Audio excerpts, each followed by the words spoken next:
দেখতে পাচ্ছ, এবার আমি দইটা নেব, দেখছি কেমন দইটা হয়েছে। এখানে আম দিয়ে নুন মেখছি, তার সাথে চিনি নিয়ে নেবো আমরা। দইটা এবার আমরা কাটছি। আচ্ছা, মোলায়েম হয়েছে দইটা।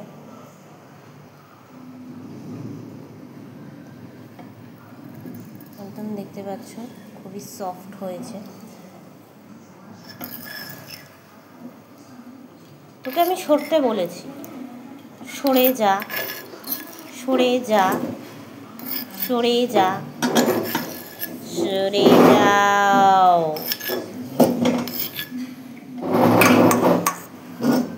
আরে কি করছিসটা কি তুই? সরবি?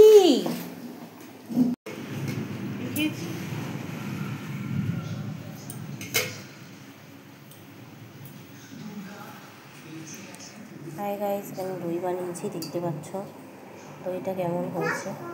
এটা আমি কাচের পাত্রে রেখেছি, আর এটা ছিটামাটির পাত্রে রেখেছি। দইটা বানিয়েছি, দইটা প্রথমে জাল দিয়ে নিয়েছি, দুধটা প্রথমে জাল দিয়ে নিয়েছি, তারপর দইটা ফাটিয়ে এর মধ্যে দিয়েছি।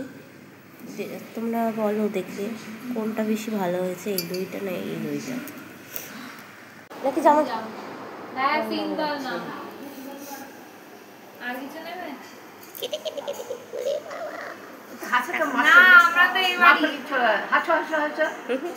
পুতুলটা নিয়ে বসো, পুতুলটা নিয়ে বসো। মুখটা ঢেকে যাচ্ছে। এই যে দেখো, এদিকে এই যে উপরে তাকাও। ওরে বাবা, ওপরের দিকে তাকাও মুখটা।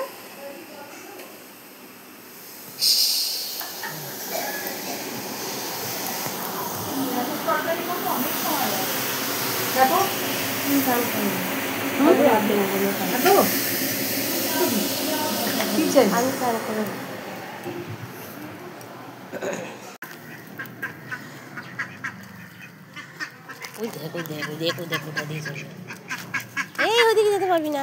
ওই দেখ কি সুন্দর, দেখলি চলে গেল।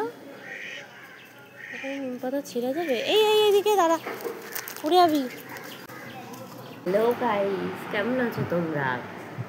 আশা করি তোমরা খুব ভালো আছো। আর খুব গরম পড়েছে, বৃষ্টি একদমই হচ্ছে না। তো দেশে মানে যুদ্ধ চলছে, তো আমরা ভেবে যাই, আমরা ভাবি একটু কিছু যদি হালকা গরমের যদি হালকা খাওয়া যায়। তো আমি টক দই পেতেছিলাম। তো গাইস, তোমাদের ভিডিওটা ভালো লাগে লাইক কমেন্ট শেয়ার করতে অবশ্যই ভুলো না। প্রভূষণা এখন উঠে গেছে, দেখতেই পাচ্ছ কিরকম দুষ্টুমি করছে। প্রভূষণা খালি দুষ্টুমি করছে, শুয়ে রয়েছে, ওর দুষ্টুমি শেষ নেই।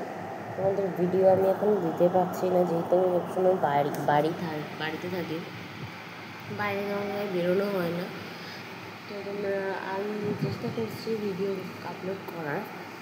তোমাদের ভিডিওটা ভালো লাগলে অবশ্যই লাইক কমেন্ট শেয়ার করে দিও।